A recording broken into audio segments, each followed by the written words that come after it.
할렐루야! 하나님의 크신 사랑이 이 새벽에 우리 가운데 가득한 줄 믿습니다.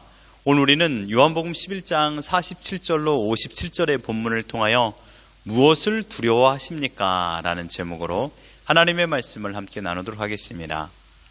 우리는 계속해서 나사로의 소생 이적과 관련된 사건들을 묵상하고 있습니다. 요한복음에 등장하는 예수님께서 행하신 7개의 기적 가운데 최고의 기적은 아마도 죽은 나사로를 살린 사건일 것입니다. 오병이어의 기적을 경험한 군중들은 예수님을 왕으로 모시려고는 했지만 예수님을 구주로 영접하지는 않았습니다. 그러나 죽었던 나사로를 살리신 기적의 결과 45절을 보면 마리아에게 와서 예수께서 하신 일을 본 많은 유대인들이 그를 믿었다라고 말하고 있습니다. 하지만 나사로를 살리신 사실을 유대 종교 지도자 그룹에게 고자질하는 사람들도 생겨났습니다. 46절에 보면 그 중에 어떤 자는 바리새인들에게 가서 예수께서 하신 일을 알리니라. 나사로를 살린 예수의 행적에 대한 소식을 듣고 대제사장들과 바리새인들이 산에 드린 공회를 소집하게 됩니다. 왜 이들이 급하게 공회를 소집한 것일까요? 군중들의 움직임 때문입니다. 지금 군중들이 동요되고 있습니다. 죽은 지 나흘이 된 나사로를 다시 살리신 사건은 예수님이 어떤 분인가를 명확하게 알려주는 사건이었습니다. 군중들의 눈과 귀는 지금 예수님께 집중되고 있는 것입니다. 예수님이 누굴까요? 라는 그 질문에 그들이 답을 합니다. 그는 생명을 주관하시는 분이다. 그래서 우리는 그를 신뢰할 만하다라고 생각하고 있는 것이죠. 그래서 유대인들 가운데 예수님을 믿는 자들이 많이 생겨난 것입니다. 그에 반면 유대 종교 지도자들의 입장에서 보면 그대로 방치할 수 없는 상황이었습니다. 왜냐하면 예수님의 인기는 유대 지도자들로서의 자신이 누리고 있는 지위와 특권을 상실할 수 있는 강력한 도전이기 때문입니다. 그래서 그들은 긴급히 공회를 소집하였고 거기에서 논의한 최종 결론은 예수를 죽이는 것이었습니다. 마침내 예수에 대한 체포령을 선포하게 되었던 것이죠. 이들의 눈에는요, 유대 종교 지도자들의 눈에는 하나님의 뜻, 하나님께 영광, 심지어 구약의 예언의 내용조차 무시하고 있습니다. 끝내 하나님의 아들을 죽이는 역사상 가장 참혹스러운 죄를 범하게 되었습니다. 당시 유대 종교 지도자들은 모든 사람이 예수를 믿고 따르는 것에 대한 두려움을 가지고 있었습니다. 이들이 두려워하고 있는 것은 다른 게 아닙니다. 자신들이 누리고 있는 지위와 특권을 빼앗길 수 있었기 때문입니다. 48절을 보시면 로마인들이 와서 우리 땅과 민족을 빼앗아 가리라고 했습니다. 유대 종교 지도자들이 가장 신경 쓰고 있는 부류는 바로 로마 정부였습니다. 현재 이스라엘은 로마의 지배를 받고 있는 상황이죠. 그런데 그 누군가는 나라를 구하겠다라는 일념으로, 독립시키겠다는 일념으로 군중들을 선동하여 로마를 대적한다라면 로마 정부는 막강한 군대를 동원하여 대적자 무리들을 처단하게 될 것입니다. 로마 정부는 기본적으로 지배 나라들에게 대하여 최소한의 자유와 재정을 허용하였습니다. 그러나 로마 정부를 대항하여 폭동을 일으키는 데에서는 결코 용납하지 않았죠. 만약 폭동이 일어나면 로마 정부는 제일 먼저 누구에게 이 책임을 물을까요? 폭동이 일어난 지역의 로마 군대장과 이스라엘 정치 지도자들이었습니다. 이스라엘 정치 지도자들은 사내들인 공의원들을 의미합니다. 숙청을 당하는 것이죠. 그러니 두려워하지 않았겠습니까? 이것이 오늘 본문의 전반적인 내용입니다. 이 말씀을 통하여 우리가 묵상하기 원하는 것은 과연 우리는 무엇을 두려워하고 있는가 이것입니다. 이스라엘 종교 지도자들이 가지고 있는 삶의 목적이 뭐라고 생각하십니까? 하나님의 뜻을 따라 하나님께 영광을 올리고 백성들에게 하나님을 가르치는 것일까요? 다수의 종교 지도자들은 하나님과 밀접한 위치에 있었음에도 불구하고 하나님과 상관없는 삶을 살았습니다. 하나님 곁에만 있을 뿐 하나님을 사랑하지도 하나님을 믿지도 않았습니다.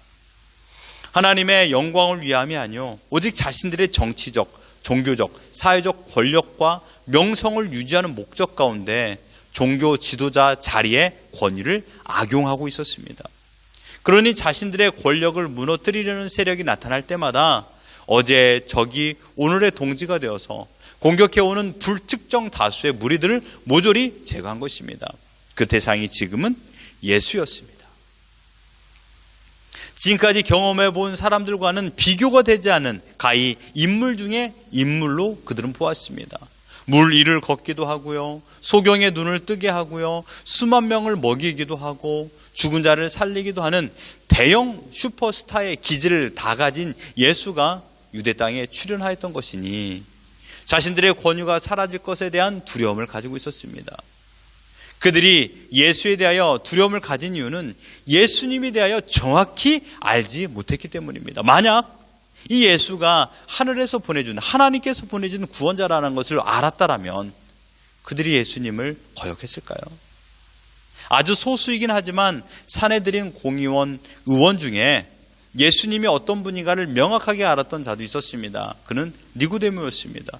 처음에는 그도 니고데모도 예수님에 대해 몰랐죠. 그러나 예수님을 만나고 나서 그의 시각이, 그의 생각이 바뀌어 예수님을 알게 되었던 것입니다.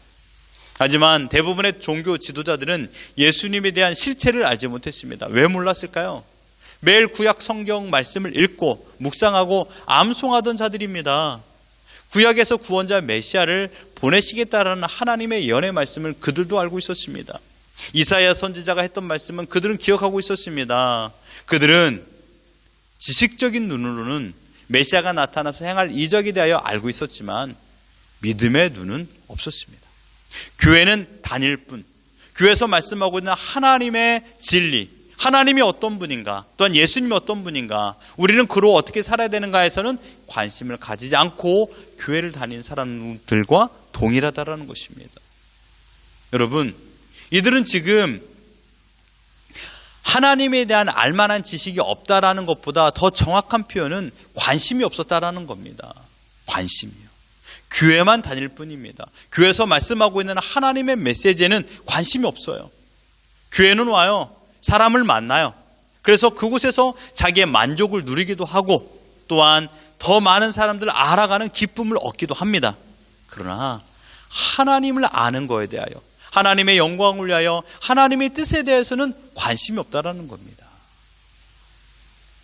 지금 유대 종교 지도자들은 메시아가 출현하여 우리를 구원하는 것에 대한 관심이 없었고 그들의 관심은 오로지 이 땅에서의 만족을 누리며 살아가는 것이었습니다. 그들은 지금 유대 땅에서는 충분히 만족을 누리며 살고 있었습니다. 정치적인 안정과 군중들을 주락펴락할 수 있는 권세를 가지고 있었습니다. 설령 지배를 받고 있는 나라이긴 하지만 그들에게는 지금 위대한 힘을 가지고 있지 않습니까? 우수한 가문이라고 사람들은 머리를 숙이고 존경을 표현하기도 합니다. 얼마나 만족스러운 삶입니까? 마치 이곳이 좋사오니 나는 마음이기에 나라가 어떻게 되든지 전혀 상관하지 않고 오늘을 즐기며 살던 자들이었습니다. 그러니 유대 종교 지도자들의 최대 두려움의 대상은 하나님이 아닌 자신들을 하루아침에 좌천시킬 수 있는 로마 정부였습니다. 이스라엘 종교 지도자로 허락하신 분이 누굽니까? 헤롯 대왕입니까? 아닙니다. 하나님이십니다. 하나님께서 목적과 뜻이 있어서 유대인들 중에 종교 지도자로 세웠습니다. 그 목적이 무엇일까요?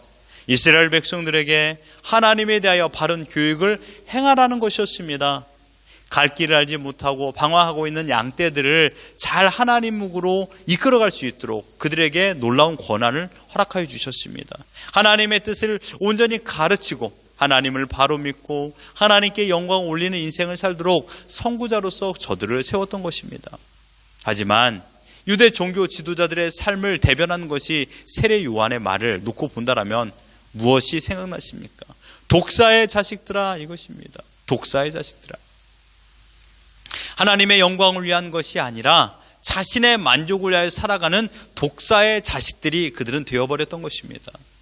세례 요한이 이러한 극단적인 표현한 것은 하나님을 알면서 하나님의 말씀에 순종하지 않는 자들이 하나님 앞에 가장 극악한 죄인이기 때문입니다.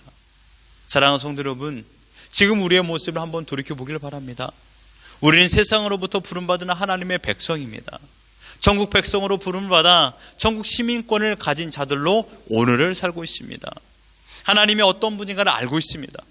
그런데 정말로 하나님을 알고 하나님을 믿고 하나님을 신뢰하며 하나님께 순종하고 살고 있는지인가를 자문해 보시길 바랍니다. 하나님을 아는 우리가 하나님 앞에 더 큰 심판을 받을 것이라고 성경에서는 말씀하고 있습니다. 그럼에도 불구하고 지금 우리는 하나님의 엄중한 심판, 거룩의 심판에 대하여 두려움을 가지고 계십니까? 알고 있는 하나님의 뜻대로 살지 않음에 대한 두려움이 혹시 여러분 가지고 계십니까? 내가 지은 죄로 인하여 가슴 아파하십니까? 하나님께서 너무도 싫어하는 죄를 지었다는 죄책으로 인하여 회개 기도를 하고 계십니까? 우리는 어느 날부터 세상살이에 더 많은 시간과 마음을 빼앗기며 살고 있습니다. 각자마다 오늘 살고 있는 환경은 제각각 다릅니다. 각 가정에 닥친 여러 가지 문제들도 제각각이죠. 경제적인 형편, 육체적인 형편, 말 못할 심각한 문제들, 우리의 생각이, 우리의 정신이 하나님께 집중되지 못하고 세상의 정신이 팔려 있습니다. 지금의 상황이 잘못되면 어떻게 하나? 지금 가지고 있는 형편이 없어지면 어떻게 되나? 지금 내가 소유하고 있는 것들이 사라지면 어떻게 되나? 지금보다 더 안 좋아지면 어떻게 되나? 우리 자녀들이 오늘 학교에서는 어떻게 살아야 되나? 이러한 두려움 속에서 오늘을 살고 있습니다. 지금 여러분들은 평안을 누리고 계십니까? 평화로다. 하늘 위에서 내려오네. 그 사랑의 물결이 영원토록 내 영혼을 덮으소서. 3절 가사를 보면요, 내가 주야로 주님과 함께 있어 내 영혼이 편히 쉬네. 정말입니까? 정말 여러분 평화를 누리고 계십니까? 내가 주야로 주님과 함께 있는지, 아니면 내가 주야로 두려움과 함께 있는지, 내가 평화를 누리고 있는가 없는가를 보면 알 수 있습니다. 정말 여러분들은 평안을 누리고 계십니까? 유대 종교 지도자들에게 평화가 있었을까요? 매일마다 두려움에 살고 있지 않았을까요? 이 자리가 사라지면 어떻게 될까? 사랑하는 성도 여러분, 우리가 두려워해야 될 것은 현재 우리의 포지션을 위협하는 그 어떠한 것들이 아닙니다. 우리가 두려워해야 될 것은 하나님과 멀어진 내 자신의 믿음의 상태입니다. 정말 가슴을 치며 하나님과 멀어지는 내 자신의 생각과 마음을 두려워해야 됩니다. 여러분, 하나님과 멀어지면 단절이 됩니다. 아담과 하와가 범죄 이후에 하나님과 멀어졌고 그 일로 인하여 단절되었습니다. 결국 죽음이라는 형벌을 받게 되었던 것이죠. 하나님과 멀어지면요, 단절되게 되고 그 결과 죽음이 이른다라는 것입니다. 우리가 정작 두려워야 될 것은 주님께서 정확히 표현했습니다. 마태복음 10장 28절에 몸은 죽여도 영혼은 능히 죽이지 못하는 자들을 두려워하지 말고 오직 몸과 영혼을 능히 지옥에 멸하실 수 있는 일을 두려워하라. 세상을 두려워하지 마십시오. 그들은 우리에게 겁을 줄 뿐입니다. 유대 종교 지도자들은 있다가도 없을 자신의 자리 때문에 로마 정부를 두려워했습니다. 하지만 그러나 로마 정부는 우리의 영혼, 그들의 영혼을 살릴 수는 없었습니다. 세상은 우리의 영혼을 살릴 수 없습니다. 그러나 하나님은 우리를 살리고 죽이시는 권세를 가지신 분입니다. 우리는 하나님의 백성입니다. 우리는 그의 자녀입니다. 우리는 그분의 종입니다. 오직 하나님의 뜻을 바로 하십시오. 바로 알아야 바로 순종이 나옵니다. 가장 쉬운 우리가 하나님의 뜻이 무엇인가 제일 잘 이해하고 잘 암송하고 있는 것을 말씀드리면 항상 기뻐하시는 겁니다. 항상 감사하는 겁니다. 항상 기도하는 것입니다. 이것이 하나님의 뜻입니다. 사랑하는 성도 여러분, 여러분의 마음을 세상의 헛된 것에 빼앗기지 마십시오. 그 마음에서 생명의 근원이 나옵니다. 그 마음을 지키고 오직 하나님만 의지하며 하나님만 두려워하며 오늘을 살아가는 우리 모두가 되기를 예수 그리스도 이름으로 축원합니다.